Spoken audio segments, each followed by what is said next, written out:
जिस तरीके से आप भी ये लिखते हो ना, आई लव माई पेरेंट्स, तो मुझे भी आनंद की अनुभूति होती है ना, कि यार हमारे जो स्टूडेंट्स भी हैं, ठीक है, एक किस पॉजिटिव वे के अंदर, किस मोटिवेशन के साथ में वो बच्चे पढ़ने की कोशिश कर रहे हैं, ठीक है। तो ये मोटिवेशन हमारा गायब नहीं होना चाहिए। जितनी देर क्लास चलेगी उतनी देर बच्चा बेटा रहेगा। हमें उनका नाम रोशन करना है, हमें उनकी गर्दन हमेशा ऊपर रखनी है। वो बोलते हैं ना, कॉलर और गर्दन हमेशा सीधी अच्छी लगती है, वो होनी चाहिए। अदरवाइज अगर सिलेक्शन नहीं हुआ, बहुत सारे बच्चे हमारे पास रूरल बैकग्राउंड के हैं, बहुत सारे बच्चों का जब मेरे पास कॉल आता है तो कई बच्चे रोते हैं, सर मेरे रिश्तेदार मुझे डिमोटिवेट करते हैं, सर मेरे पास पैसा नहीं है बेच एनरोल करने का, लेकिन मेरे रिश्तेदार कहते हैं बिना पैसे के कैसे सिलेक्शन होगा।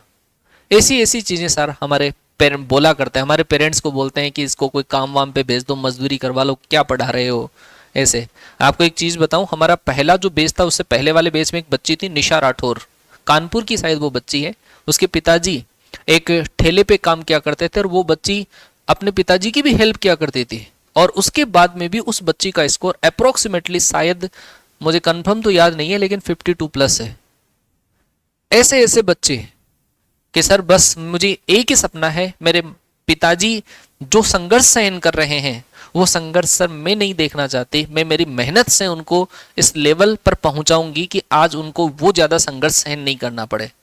तो आप भी ऐसी चीज़ों से इंस्पायर होइए। उस बच्चे की शायद एक शॉर्ट वीडियो भी डली हुई है, ठीक है, और BS सर RS सर कई बार बोला भी करते हैं कि इससे ज़्यादा इंस्पिरेशनल चीज़ें क्या होगी। और ऐसे बहुत सारे बच्चे होते हैं जिनकी बेच एनरोल नहीं कर सकते वो बच्चे, कई बार फॉर्म में कई मिस्टेक होती है, रोते हैं।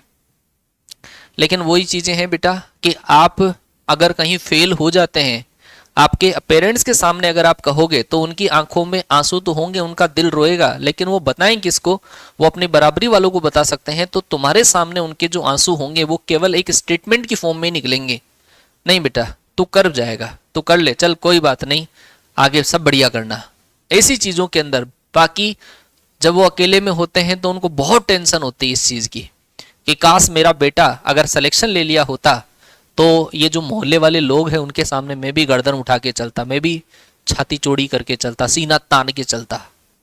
और जब सिलेक्शन होगा, एक बार रिटर्न क्लियर होगा, फिर उसके बाद में फीलिंग देखना पेरेंट्स की, वो ये समझते हैं उसके बाद में कि हाँ साला मैं इस पूरे का प्रधान हूँ, मैं सरपंच हूँ। फिर वो सरपंच से भी टकराने के लिए तैयार है, मैं लेकिन मेरे बेटे की सक्सेस से मैं सरपंच हूँ, मेरी बेटी की सक्सेस से मैं सरपंच हूँ। तो अपने पेरेंट्स को ऐसा गिफ्ट देने की कोशिश करना, आंखों में आंसू आ जाने चाहिए ऐसी स्टेटमेंट अगर हम याद करते हैं तो, ठीक है। तो जंग नहीं हारनी है, हमें जंग लड़नी है और सक्सेस होके दिखाना है, स्पेशली उन लोगों को जो हमारे पीठ पीछे टोंट कसते हैं, जो हमें भला बुरा कहते हैं, हमारे पेरेंट्स को वो बार बार भला बुरा कहते हैं, हमें डिमोटिवेट करते हैं। उन लोगों को हमें करके दिखाना है, उन लोगों के लिए हमें पढ़ना है। आग लगाओ मन के अंदर कि ना कोई संघर्ष ना कोई तकलीफ तो क्या खाक मजा है जीने में। बड़े बड़े तूफान थम जाते हैं जब आग लगी हो सीने में। सीने में वो आग लगाओ, वो संघर्ष वाली आग लगाओ, वो सिलेक्शन वाली आग लगाओ, फिर देख कैसे नहीं होता है सिलेक्शन बेटा। हाँ जी, ऑर्थो सेंटर अगर आपको निकालना है, ऑर्थो सेंटर का मतलब